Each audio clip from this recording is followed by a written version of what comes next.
Well, hello and good morning. I'm sorry I can't be with you. I was really looking forward to going to Cornwall, but then I got the corona scare and decided not to go anyway.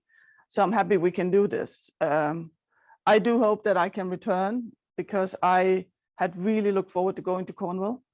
And I don't think it's fair that you have all these parties on the beach without me. Please stop sharing pictures because it looks like you're having a really good time. No, of course not. I'm sorry I can't be there, but we'll hope this will be almost as good.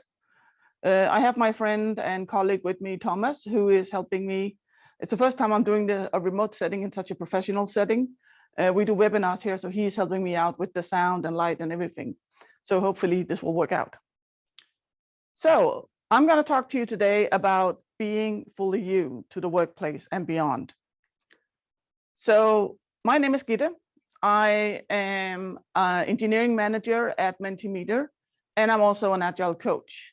I'm the kind of coach who hugs trees, that some people say, or rather, I'm the kind of coach that focuses on people and interaction.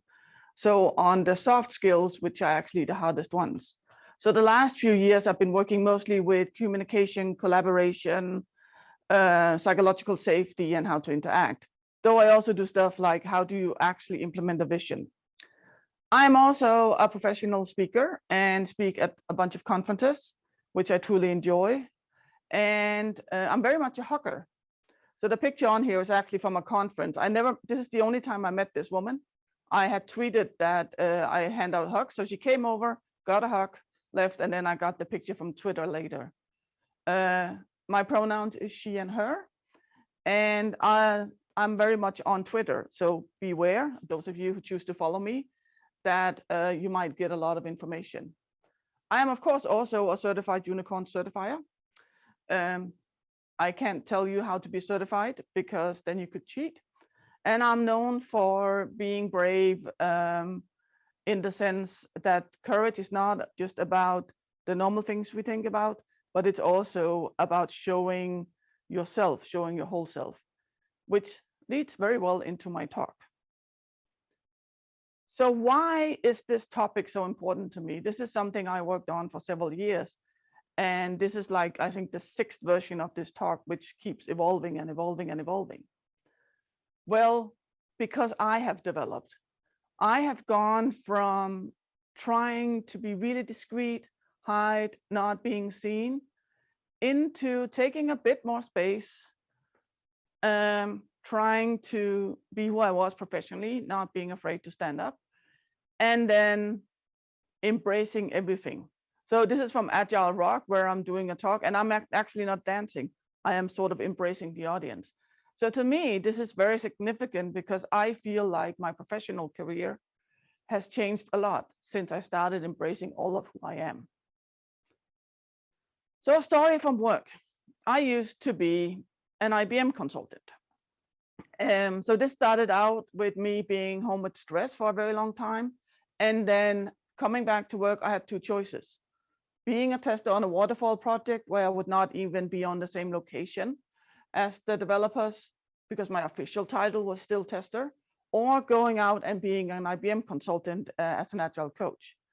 I'd never been a consultant, so I was a little bit worried about this. Also because this was how I dressed.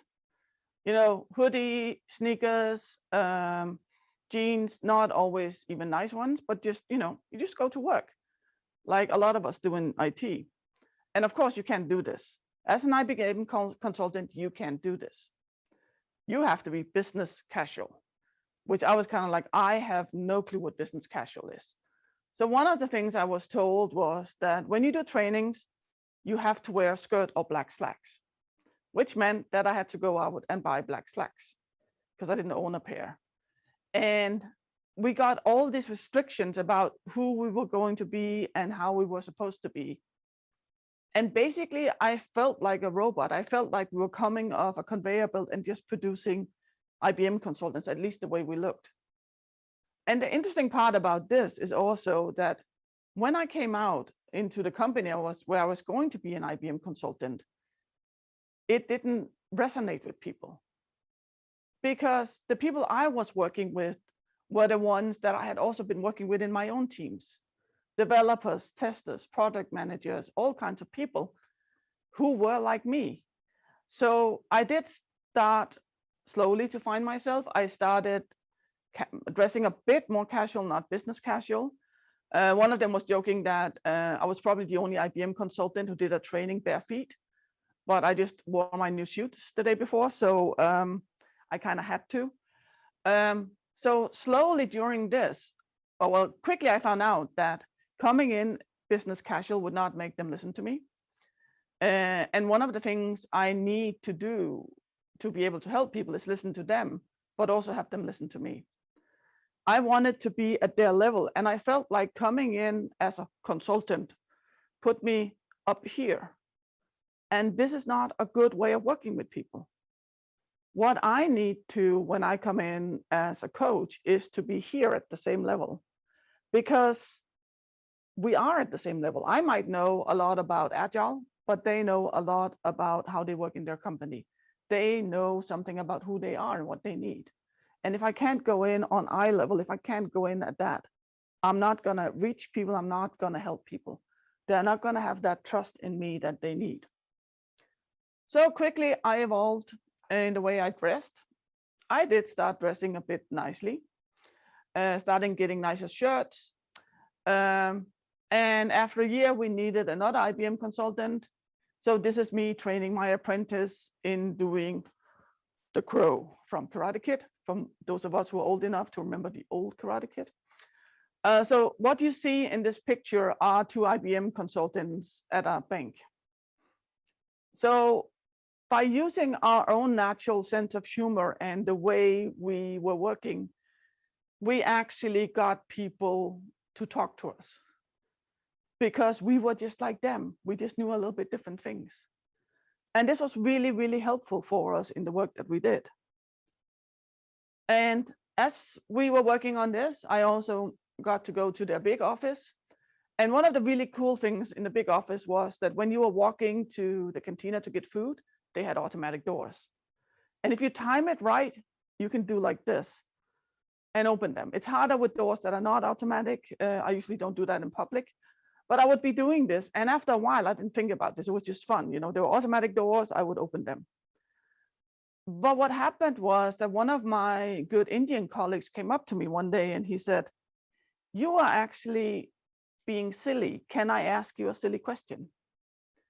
So we went into a room to have a discussion, and he said, "I see that you do silly stuff like with the doors. So is it okay if I ask you silly questions?" And I was like, "Sure." And his question was, "Why do you take trees into the house at Christmas and decorate them and dance around them?" And those were not silly questions. These were questions coming from a guy who lived all his life in India, except for when he had 3 months with us to figure out how we were working, and so that we could connect and so we could learn from him.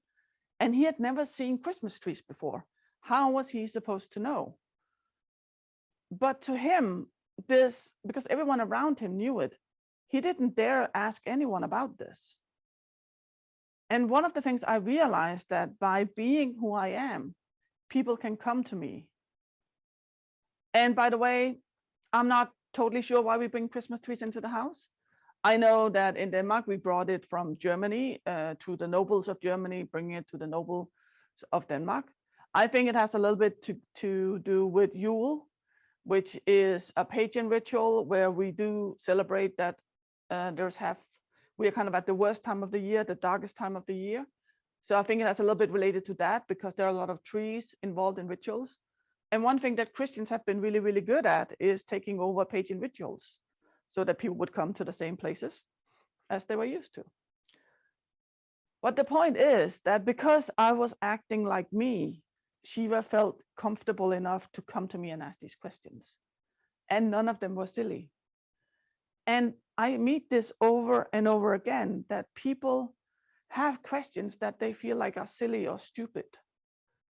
And they don't dare ask anyone, because it looks like everyone around them actually knows what they're doing. And yes, most of us look like we know what we're doing, but we don't always. All of us fail. Failing is human. I actually say that it's kind of the modern Turing test. If you fail, you're human. If computers fail, it's because we programmed to do it. Maybe not deliberately, but we did. Oh, and by the way, if you want to see a lot about errors, you should talk to Kevlin and see some of his archives. It's just crazy.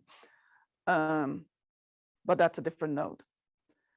So what I realized through all this is that to be able to be a good coach, I have to be all of who I am. I have to be the good side. I have to be the one listening to people, caring about people, being very diplomatic and taking in what people know. But I also need to be the other part. I need to be the part that has a bad day, that gets really frustrated because I didn't have enough sleep, or like last time I went for blood samples and they couldn't find my veins and ended up stabbing my hand, which hurts like hell. On those days, I am not the calm, nice person that I usually am, but I am me. And we all have these sides. And to be able to be a coach and now to be able to be a manager, I need to be all of that. I need to be the full package, because that makes me the best coach. That makes me the best manager. This makes me a person where people know they can come up to me and ask me anything. It might take a bit for people to actually figure out that what you see is what you get. But most people get it right away. And I think this is so essential for us to be the good professionals that we need to be. And you're kind of like, yeah, whatever, that's you. What about the rest of us?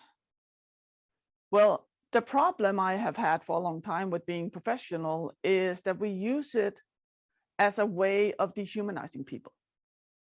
My first version of this talk was called Being Human and Professional is Mutually Exclusive, because sometimes it feels like that. And we hear remarks like, maybe, act like a professional, which very often means you are not fitting in right now. Some of the comments I got from people when I dyed my hair blue is like, how are you going to get a job? I can just say at that point I was at Lego, which is a very creative environment. And even since then, I've not had a single person question me for having blue hair or pink hair or purple or green. On the contrary, what I see is that because I come as I am, people trust me more. And if there are companies who don't want me because I look like that, it's not a company for me. But we see this, you're not dressing the right way, you're not acting the right way. You have to stop being emotional. We cannot be emotional. And one of the links that is in the slides that I will send afterwards is from this congresswoman in the US who talks about equal pay and why she is emotional about this. I believe that stopping us from being emotional is suppressing things, because hopefully we work with something we like. So why shouldn't we be emotional? And also, the feelings do not belong at work. They should be outside. So I have this nice quote by Esther Derby. It seems that sometimes be professional is code for suppress emotions and personal needs.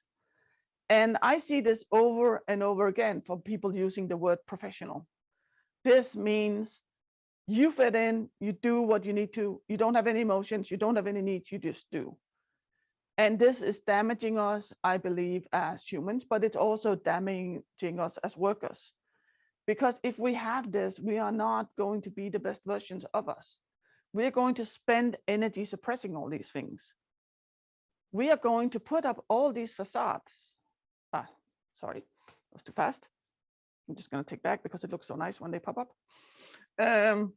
We are building these facades of what we're supposed to look like. And if we follow this being professional, we're just going to end up having people who look the same, who act the same, who do the same things. And it's even scientifically proven that diversity actually adds to the things we are working on. Diversity adds to the result. It's also more difficult sometimes because we are different. But for me, the hardest part about this facade thing is this. Once we take off the mask, who are we?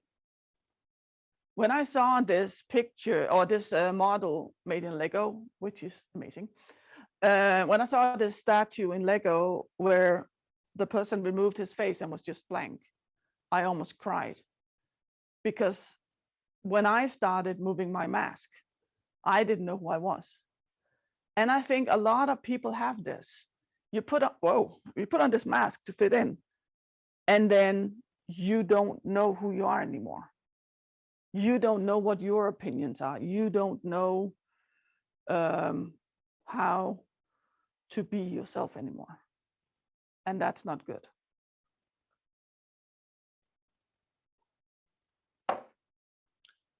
Because one of the things we need to have learning organizations, so this is originating from 1969, I think, where psychologists went in and figured out what are the best learning environments. And the best learning environments are where we have psychological safety.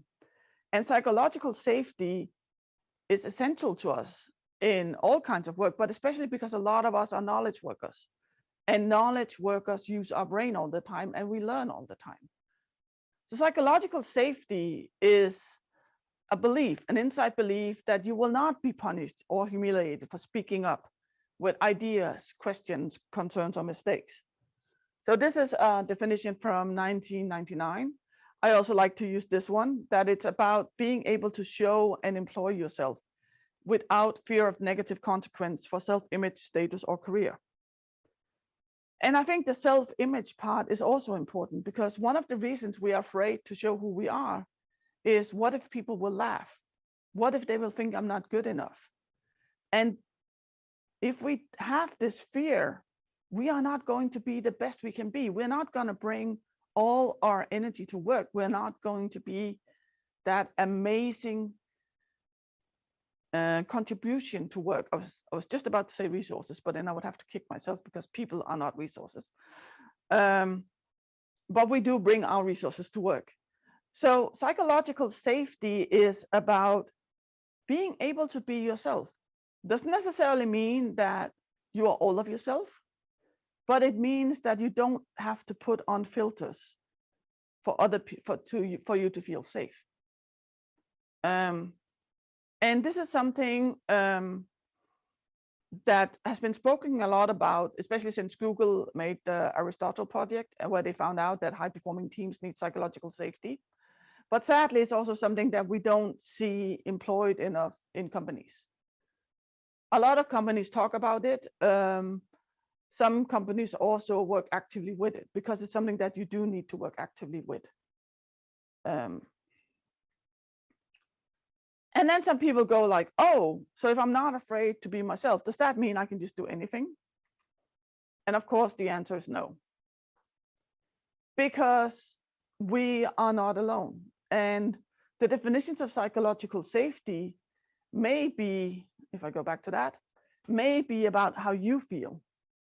But the thing is, we also make other people feel a specific way. So one of the things we can do to make us feel safe might make somebody else feel very unsafe.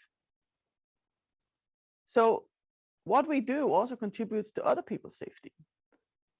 And then there are just some basic human rules, at least for me. So one of them is, you need to show respect. Oh, sorry, I will just, you didn't see that? I don't know what just happened there. New batteries must be hyper batteries. You need to show respect. You need to show respect for the people you are around. And sometimes you will need to suit up, for instance. Let's say you are speaking with people from a very traditional Japanese organization. If you don't dress up in a suit, they might not feel respected. So you need to still look at what is the context, and you need to show respect for people around you. So if there's stuff that would make you feel safe that might hurt other people, that's something you need to figure out how to do in your team, for instance. You also need to be a decent human being. So one of the persons I talked to about this said, but I like to interrupt people and you say I should just be myself. But the thing is, interrupting people, first of all, is rude, but it's very often also because you don't feel safe. It's very often because you need that attention right now and you're afraid you can't get it otherwise. But also because it damages other people's safety, that's something that you need to look into. And also, it says not afraid to be who you are. It doesn't say that you can do anything. It doesn't say that psychological safety is being afraid to do everything you want. Because that's the other side of it, is we live as part of an organization, whether that organization or system is the world, the company, friendship, whatever. You need to be a decent human being and treat people around you okay. And you need to be aware of the context. Like I said before, when you are talking to Japanese businessmen, you might want to wear a suit. There are also companies that have no dress code, but if you show up in a suit, they'll be like, whoa, are you here to apply for a job? Or are you applying for a job on your spare time? So be aware of that context as well. So there might be places where you need to adjust a little bit. And then the other part is, for me, about being professional is not to let personal relations get in the way of work. So as you can see here, sometimes a professional relation or personal relation can be tough. I've worked with people actually, I was in a team with a person where we agreed we disliked each other. None of us liked the other one. We had the discussion about it, but we respected each other's work and we could actually work together because that was the professional part. I also have the other part of it is that I'm very easy to connect with people, which means that when I was a consultant and I would go into a company, I would create friendships. They would just happen. And sometimes I would be in a situation where I would actually be friends with the person paying my bills. And I found it's very important that you can separate the two. So one of the disadvantages of, for instance, being friends with your coworkers or with your direct reports is one day you might need to fire them. Part of being a manager is you might need to let someone go. Can you do that if that's your friend? So when I was working in Germany at Avira, Andreas Flack, who was my boss, was also my friend. And we could perfectly fine have the discussion about, should we continue, should we prolong my contract as professionals? And we could have the conversation about, we would like to hang out as friends. Those are two different conversations. And I think even though you are yourself, and I truly believe it's good to have friendships at work, you need to also be able to kind of distinguish the two a bit.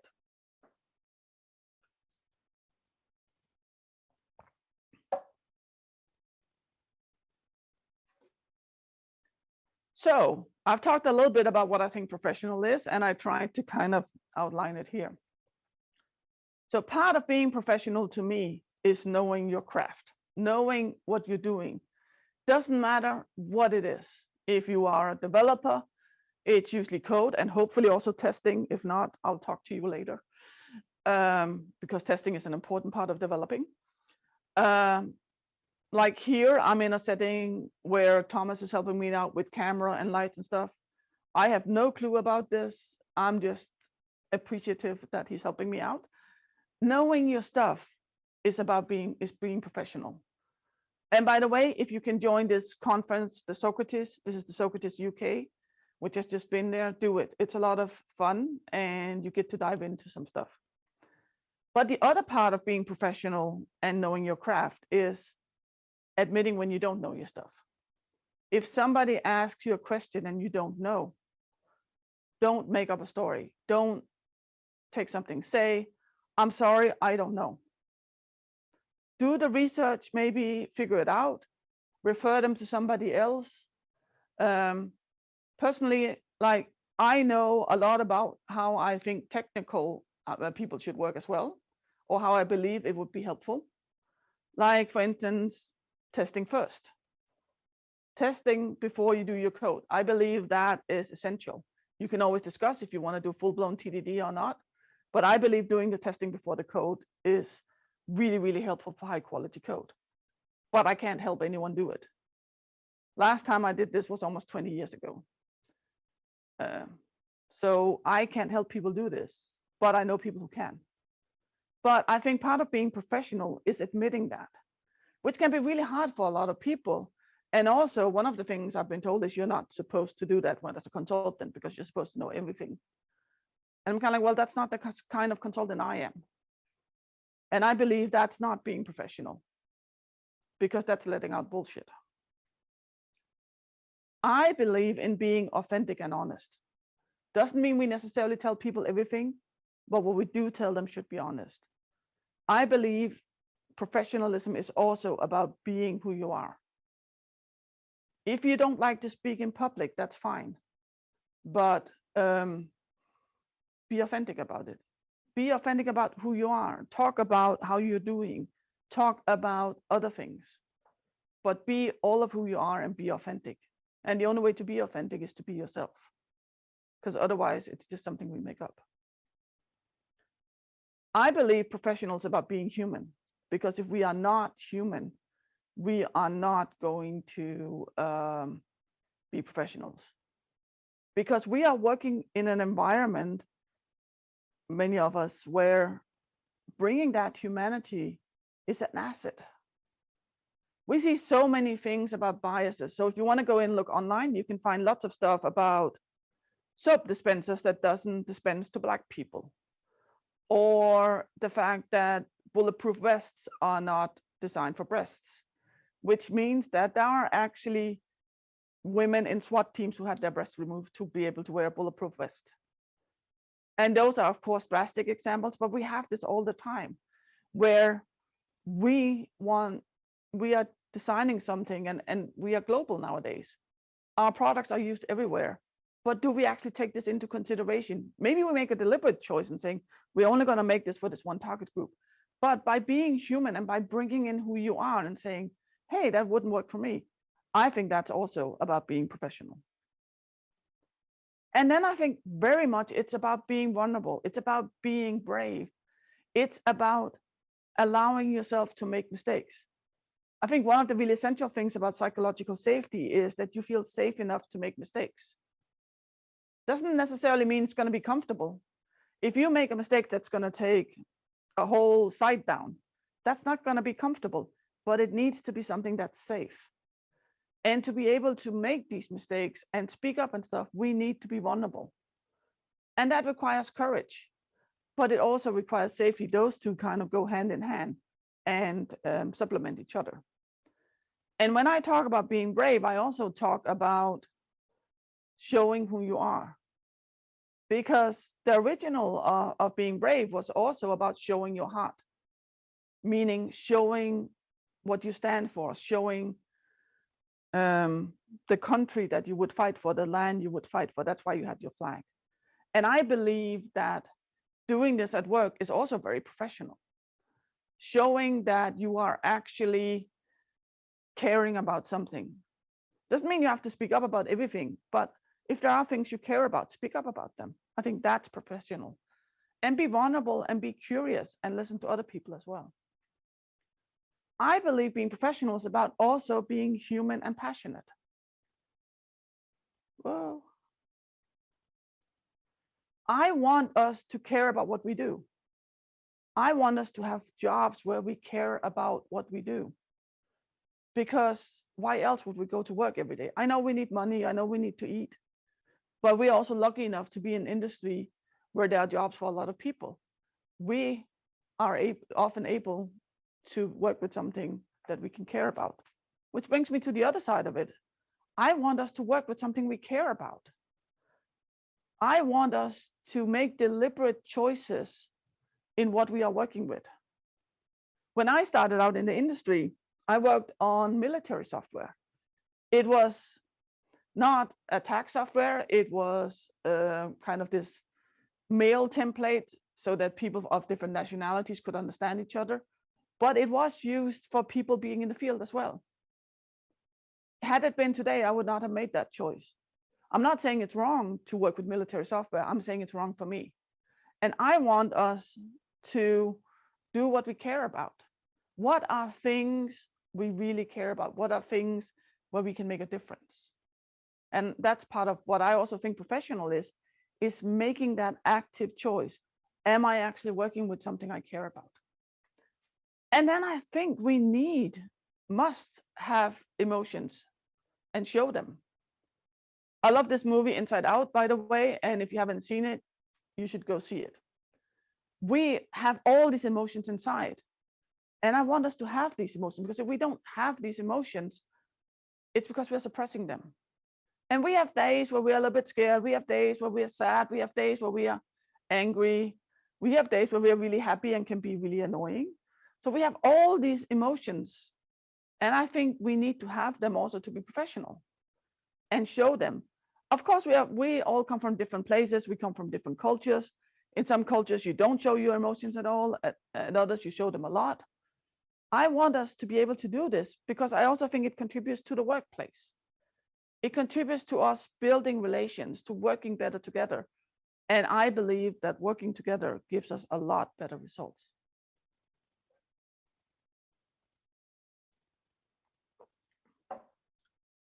And of course, we need to go beyond. By the way, I totally love this pop art that I found on the internet. I think I talked a lot about being a professional, but I believe that we're kind of doing a little bit the same in our private lives. So what if we took what a lot of us are doing now, turned it into something else? If you look at Facebook or Instagram, very often, or whatever the young people are using nowadays, a lot of this shows this perfection. It shows, oh, these are my kids who I just drove to football, and then I'm just going to go home and I'm going to bake some bread and do some nice decorations. And which is cool. People do all these things, but it's also about putting up a facade. It's also about putting up this perfectional picture. And it's like it's just becoming worse and worse about having to show that we're doing the right things. So what if we could take that and start being all of who we are? What if we could take the things about being human, about being vulnerable, about showing respect and having emotions? What if we could take that into our private lives as well? What if we could embrace all of who we are? I truly believe that whoever you are is always okay.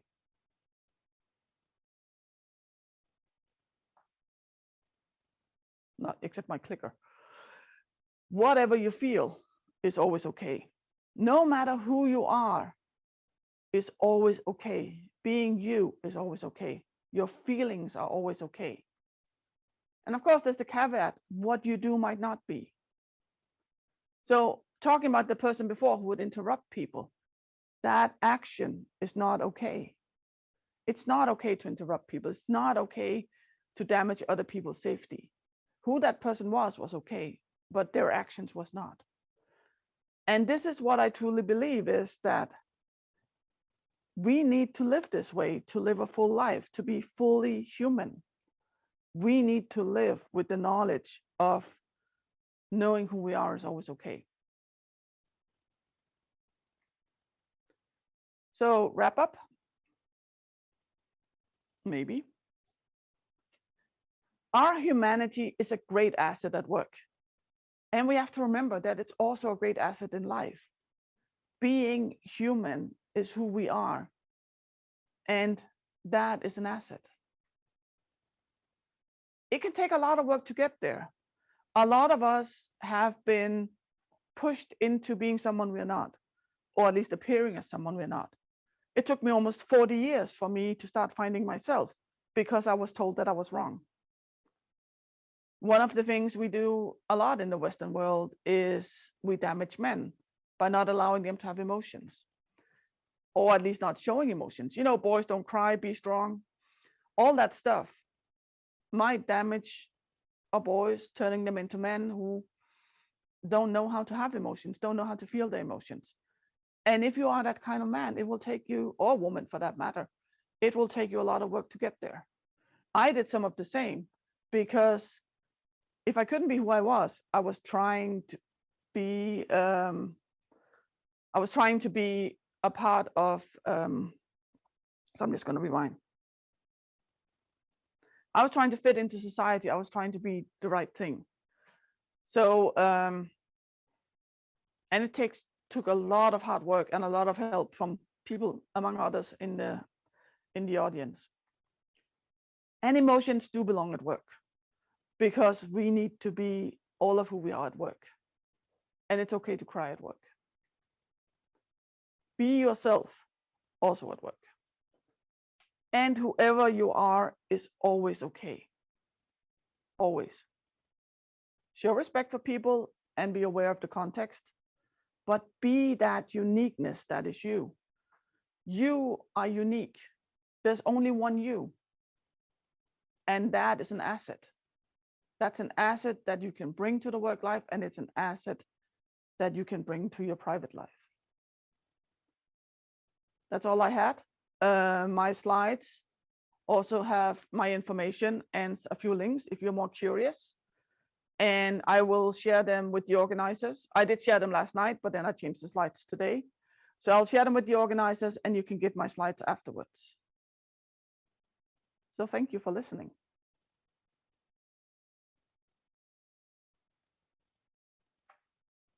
I assume we have a little bit of time for questions. The interesting part is how I see them. I will just stop sharing.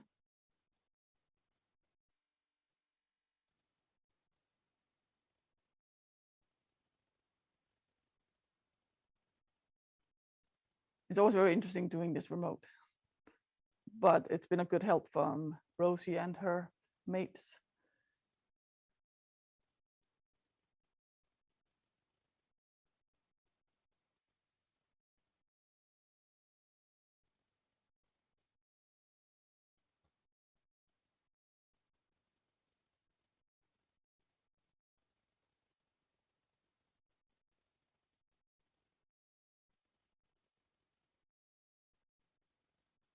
Okay, should I break the awkward silence? It's always interesting. So this presentation is very personal to me, and I believe very strongly, as you might see. If you have any questions that I can't answer today, or if we can't get this to work, my information is in the slides as well. There's my Twitter ID, there's my email. Ooh.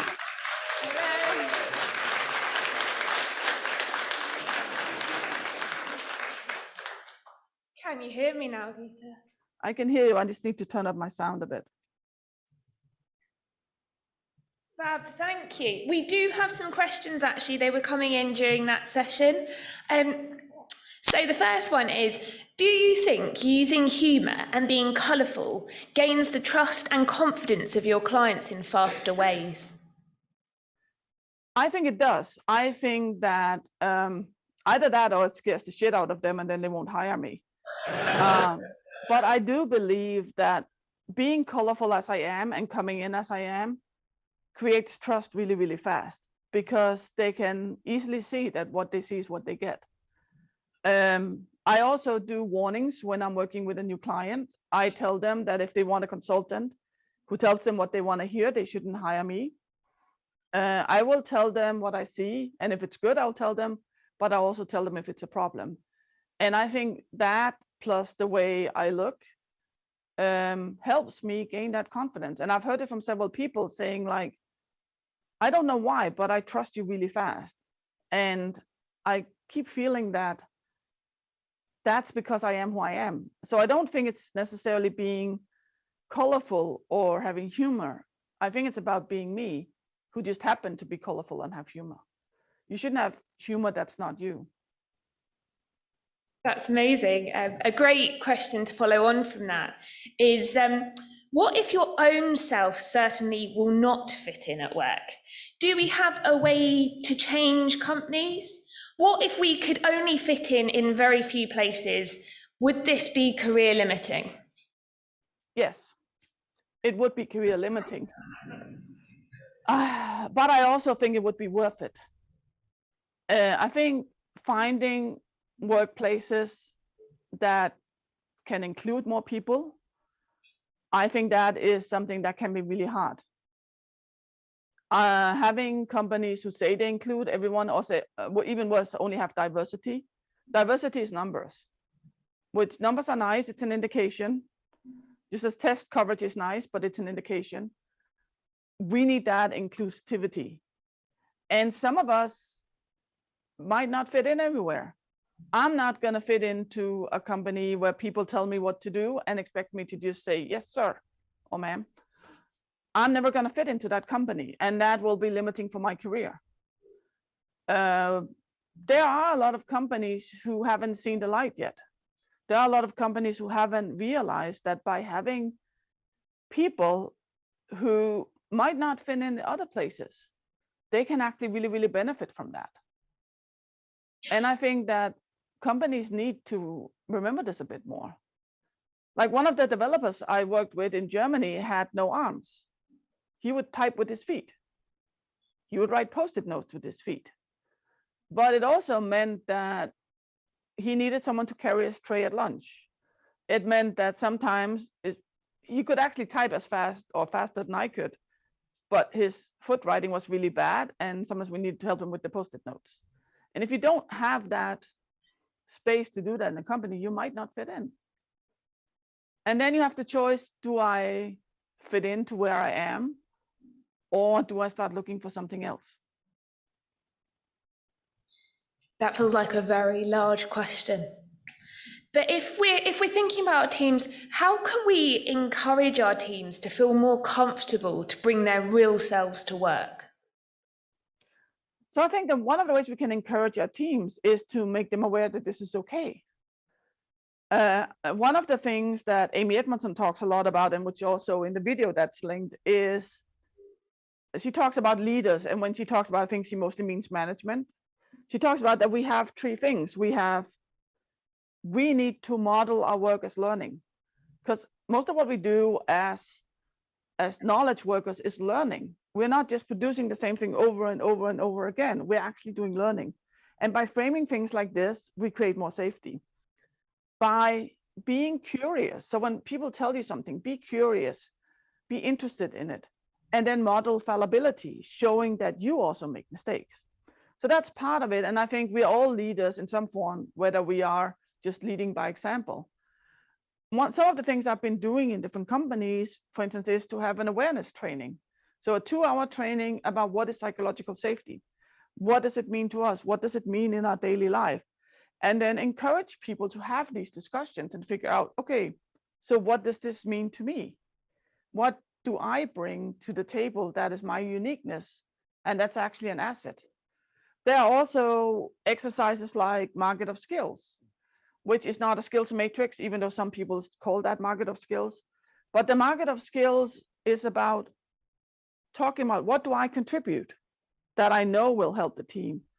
And also, what do I contribute? What other stuff do I know that I'm not sure if it will be beneficial? And by facilitating things like this, you can also help people speak up about these things. But I think the most essential part is doing it yourself. Because it's a little bit, not that I'm saying the teams are kids, definitely not. But haven't you ever done something like you drive on the highway and all of a sudden your 4-year-old curses? Kids are going to do what we do. They're not going to do what we tell them to do. And humans keep staying like that. So if we want our teams to do this, we have to do it ourselves, whether we are an official leader or leader by example. That's amazing. Due to COVID, a lot of us have been working in remote teams recently. How do you think we can build this culture of authenticity when we're remote working? Oh, I think it's really hard, because I think that one of the things I think that COVID did that some people are okay with and some are not, is it showed our private homes for the first time. That